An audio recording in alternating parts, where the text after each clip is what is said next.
What a country we live in, hey? 4 people with the virus in New South Wales, and the media and politicians flick the switch to hysteria. Borders are slammed shut by paranoid state premiers. That couple we spoke to last night still not allowed into Queensland to say goodbye to the man's dying dad. What a panicky, heartless and opportunistic bunch of premiers we have across this continent. And in Canberra, federal Labor ran a censure motion in Parliament today, trying to run the argument that the pandemic management and vaccine rollout have been a shambles in this country. What a sad joke.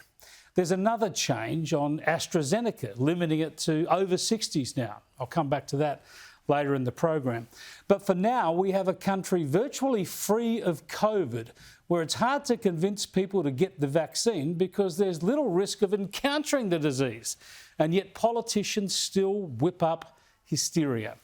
In a country with a population of 25 million people, there are just over 128 active cases, most in hotel quarantine. There's just 29 people in hospital right across the country and just one person in a critical care bed.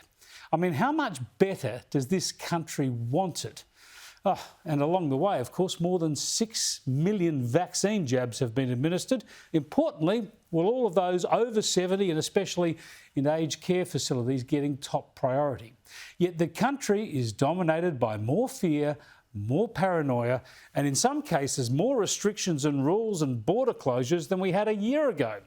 Perth and Brisbane were both locked down this year over single cases. Incredibly, millions of people locked down unnecessarily over single cases. South Australia locked down late last year over a pizza box bungle, and Victoria is now coming out of an unnecessary 4th lockdown.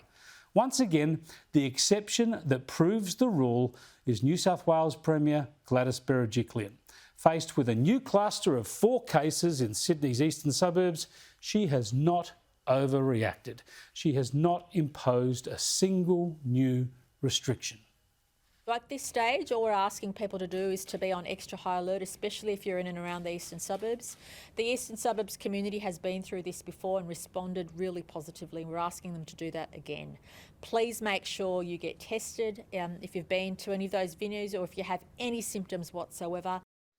Yeah, New South Wales has dealt with it before. It continues to shoulder the bulk of the country's hotel quarantine load, and it deals with infections sensibly and with the lightest touch on communities, the economy and the normal daily needs of its citizens.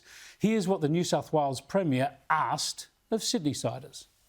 Socially distance, make sure you hand sanitise, make sure you don't engage in any activity with large gatherings unless you absolutely have to, and just be extra cautious. Assume that everybody you're in contact with has the virus and assume you have the virus yourself, and that is the best advice we can give you as the next few days unfold. Yeah, how about that, hey? She treats people like adults, perhaps? Fancy that, a politician treating people like grown-ups, refusing to panic and overreact and asking them to be responsible for their own actions. Berejiklian understands costs and benefits, risks and rewards, vigilance over hysteria, and she understands proportionality.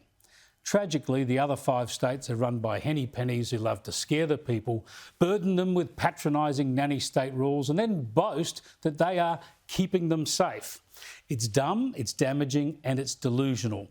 Those premiers, Liberal and Labor, have hurt people and traumatised families. They've scared populations and they've borrowed heavily from our children's future taxes just so that they can claim credit for 0 infections score sheets, which is a strange and futile ambition given the virus won't go away and infections are certain to occur for many years to come. What we really need to weather this challenge in a more practical and sensible way is 5 more Gladys Berejiklians.